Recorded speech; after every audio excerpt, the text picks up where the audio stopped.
Let's see how to create a template in Microsoft Word. First, we want to open Microsoft Word.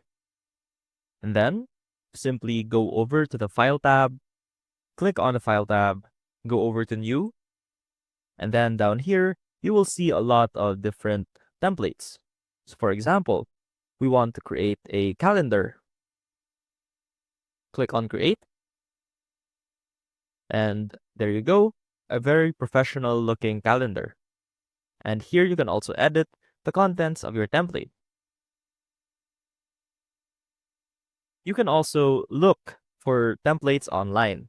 So for example, if you want to create a birthday greeting template,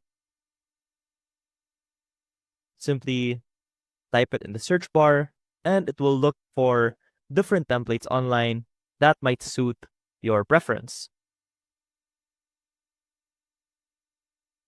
And there you go. That is how you create a template on Microsoft Word. See you soon.